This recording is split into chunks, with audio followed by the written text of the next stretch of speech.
तो हेलो दोस्तों। तो कई दिनों बाद फिर से आज हम पढ़ेंगे साइंस। एक और बार अपना दिमाग गर्म कर लो और तैयार हो जाओ पढ़ने के लिए अगला चैप्टर। अगले चैप्टर का नाम है चैप्टर 3, लोहा और कच्चा लोहा, मतलब मेटल्स एंड नॉन मेटल्स। तो भाई साहब, तुम लोगों ने मेरे को बहुत मैसेज करा, बहुत कमेंट करा कि मेटल्स एंड नॉन मेटल्स का चैप्टर बनाऊं, तो ये लो बना दिया मेटल्स एंड नॉन मेटल्स। तो जल्दी से शुरू करते हैं। तो पहली चीज आती है हमारी मेटल्स। मेटल्स क्या होते हैं? Elements which form positive ion by losing electrons are metals. Example sodium. अब तुम सीधे एग्जाम्पल से समझो कि मेटल्स क्या होते हैं। मेटल्स वो होते हैं जो अपना एक आयन लूज करके पॉजिटिव आयन फॉर्म करते हैं, अपना इलेक्ट्रॉन लूज करके पॉजिटिव आयन फॉर्म करते हैं, उन्हें हम मेटल कहते हैं। जैसे कि सोडियम, इसका एटॉमिक नंबर होता है 11 और इलेक्ट्रॉनिक कन्फिग्रेशन होती है 281। अगर ये एक इलेक्ट्रॉन लूज ही करेगा, गेन तो कर नहीं सकता, क्योंकि इसकी इलेक्ट्रॉनिक कन्फिग्रेशन हमें पूरी करनी होती है। हमें इसको इनर्ट गैस की फॉर्म में, मतलब इसके हमारे जो इलेक्ट्रॉन्स इसमें प्रेजेंट होते हैं वो हमें पूरे करने होते हैं, तो इसलिए हम इसको लूज करेंगे। जब हमारा मेटल लूज करेगा इलेक्ट्रॉन्स को, तो फिर जो आयन प्रोड्यूस होंगे वो पॉजिटिव आयन होंगे, और इसलिए losing electrons form positive ions are metals. तो समझे ये बात। तो अब हम पढ़ेंगे फिजिकल प्रॉपर्टीज ऑफ मेटल।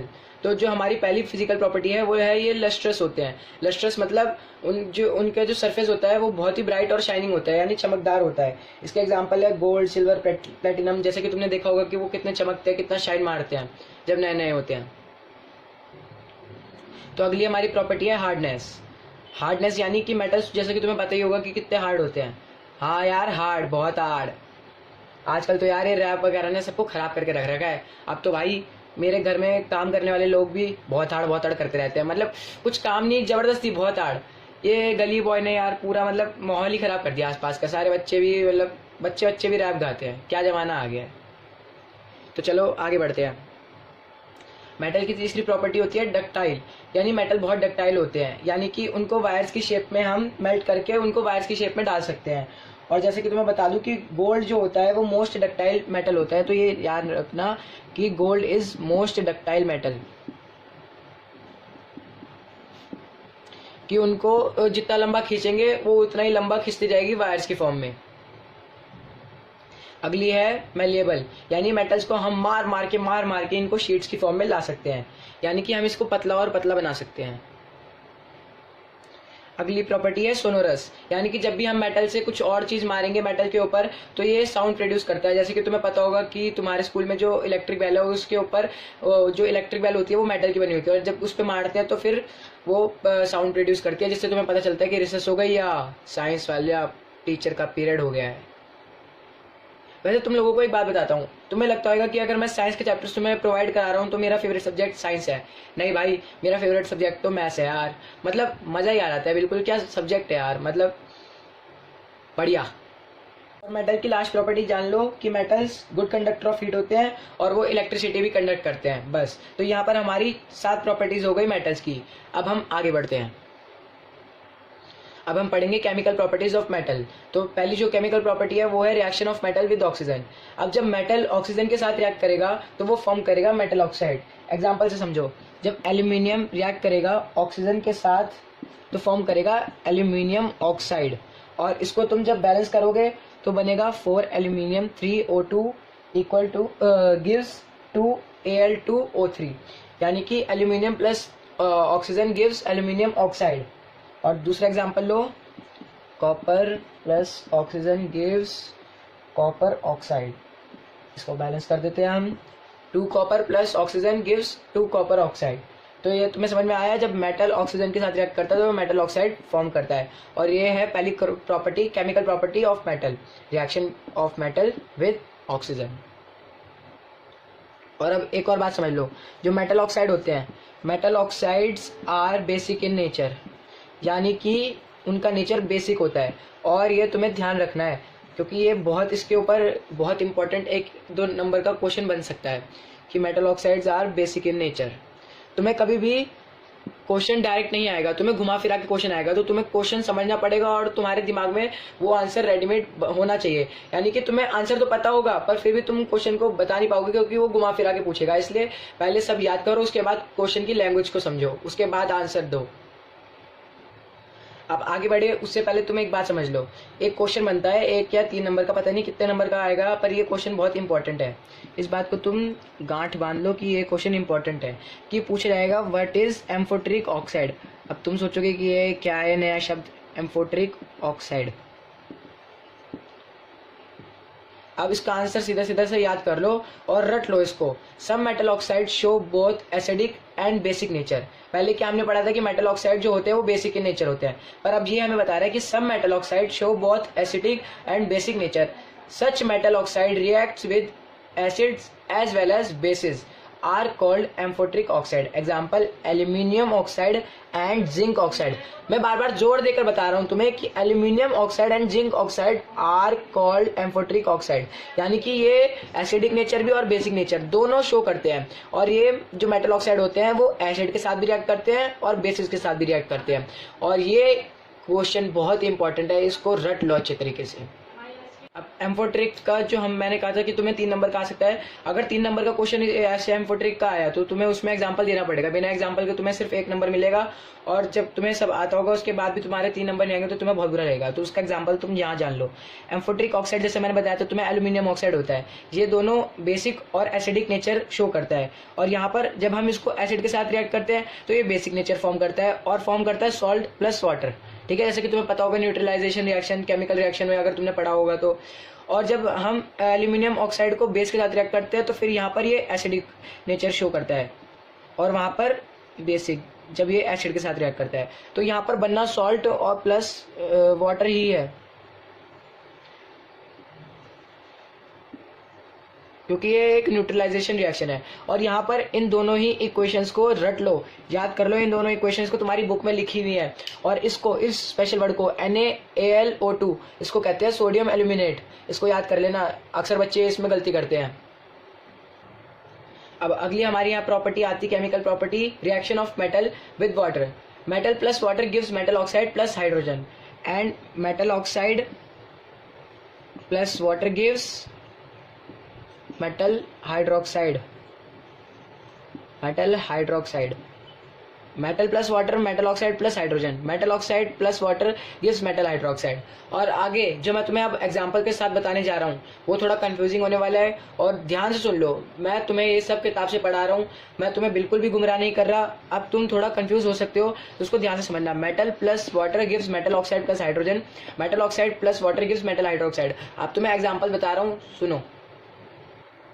अब अपने दिमाग के सारे दरवाजे ताले सब तोड़ के अब मेरी बात ध्यान से सुनो। मैंने क्या बताया था, metal plus water gives metal oxide plus hydrogen, और यहाँ पर जो हमारे सबसे मोस्ट रिएक्टिव मेटल है वो है पोटेशियम और सोडियम। पहला रिएक्शन हम देखते हैं पोटेशियम प्लस वाटर का, यानी मेटल प्लस वाटर का। और एक बात ध्यान से तुम सुन लो कि मैंने हर इक्वेशन को बैलेंस कर रखा है। अगर वहां पर तुम्हारे पास टाइम हो, यानी पहला पूरा पेपर सॉल्व करो, उसके बाद कोशिश करना कि सारी इक्वेशंस बैलेंस करो। और अगर तुम्हें किसी क्वेश्चन में मेंशन है कि बैलेंस दिस इक्वेशन, वहां पर तुम्हें जरूर इक्वेशन को बैलेंस करना है, और जहां नहीं बोला गया है वहां कोशिश करना कि पहले पूरा पेपर करो उसके बाद बैलेंस करो। और अगर नहीं आती तो छोड़ दो, उसके वैसे कोई नंबर नहीं कटते, पर अगर तुम बैलेंस करोगे तो टीचर के पास तुम्हारा एक अच्छा इंप्रेशन जाएगा, और हो सकता है कि वो तुम्हारी बाकी गलतियों को नजरअंदाज कर ले। तो ये एक टिप है बोर्ड के एग्जामिनेशन के लिए। तो अब कहते हैं हम कि potassium plus water gives potassium hydroxide. Yes, KOH is potassium hydroxide.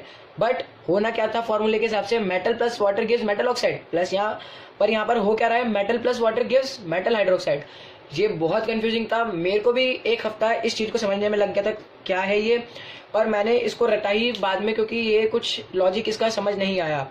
बाकी मैंने जो इसका लॉजिक लगाया अपने हिसाब से वो मैं तुम्हें बता देता हूँ। जो पोटेशियम है और जो सोडियम है और बाकी जो कैल्शियम और मैग्नीशियम है वो बहुत हाई रिएक्टिव मेटल है। तो जो हाई रिएक्टिव मेटल है वो वाटर के साथ जब रिएक्ट करता है, यानी कि वो चाहे कोल्ड वाटर हो, चाहे हॉट वाटर हो, चाहे स्टीम हो, वो तीनों के साथ रिएक्ट कर लेता है। पर हम इसमें हॉट वाटर या स्टीम को लेंगे नहीं, क्योंकि जब हमारा पहले वाले से ही अच्छा रिजल्ट निकल रहा है तो फिर हम बाकी वाले को क्यों ले, क्योंकि फिर रिएक्शन बहुत वायरसली होगा, यानी बहुत डेंजरसली हो सकता है। तो अब यहाँ पर हमने मेटल पोटेशियम जो मेटल हमने लिया था उसके साथ हमने वाटर, कोल्ड वाटर को लिया, और जब हमने इसको रिएक्ट कराया तो इतनी हीट प्रोड्यूस हुई जिसकी वजह से हमारा जो पोटेशियम ऑक्साइड होना चाहिए था उसकी जगह हुआ हमारा produce potassium hydroxide plus hydrogen gas. तो इसको ध्यान रखना कि जो पोटेशियम और सोडियम है और कैल्शियम है उनमें जो उनका जो वाटर के साथ रिएक्शन होगा, यानी मेटल का जब वाटर के साथ रिएक्शन होगा तो वो हमेशा ही वो पोटेशियम मेटल हाइड्रोक्साइड बनाएंगे इंस्टेड ऑफ मेटल ऑक्साइड। समझ में आया? यानी कि जब जो हाई रिएक्टिव मेटल जैसे कि पोटेशियम, सोडियम और कैल्शियम जब भी वो वाटर के साथ रिएक्ट करेंगे वो मोस्टली या तो कोल्ड वाटर होगा या नॉर्मल या हॉट वाटर होगा। स्टीम तो बिल्कुल नहीं होगी, स्टीम क्योंकि इनको स्टीम की जरूरत ही नहीं है, ये बाकी हॉट और कोल्ड वाटर में रिएक्ट कर जाएंगे। तो जब ये कोल्ड या हॉट वाटर से रिएक्ट करते हैं तो ये मेटल ऑक्साइड नहीं मेटल हाइड्रोक्साइड बनाएंगे। Potassium plus water gives potassium hydroxide plus hydrogen, sodium plus water gives sodium hydroxide plus water, calcium plus water gives calcium hydroxide plus hydrogen. यानी कि ये लास्ट में बनाएंगे मेटल हाइड्रोक्साइड प्लस हाइड्रोजन, ना कि metal oxide plus hydrogen. आई बात समझ? अब आगे जानो कि metal plus water gives metal oxide और हाइड्रोजन कब देते हैं। तो हमारी जो पहले बात चल रही थी वो थी हाई रिएक्टिव मेटल की। अब हम थोड़ा नीचे आते हैं, अब हमारे आते हैं उनसे कम रिएक्टिव मेटल जैसे कि एल्यूमिनियम और आयरन। जब हम एल्यूमिनियम जो कि एक मेटल है उसको रिएक्ट कराएंगे वाटर के साथ वो देगा हमें मेटल ऑक्साइड यानी एल्यूमिनियम ऑक्साइड प्लस हाइड्रोजन। जैसे कि हमने यहाँ इक्वेशन लिखी थी उस इक्वेशन को हमारी ये पूरी तरीके से कंप्लीट करता है एल्यूमिनियम और आयरन के केस में।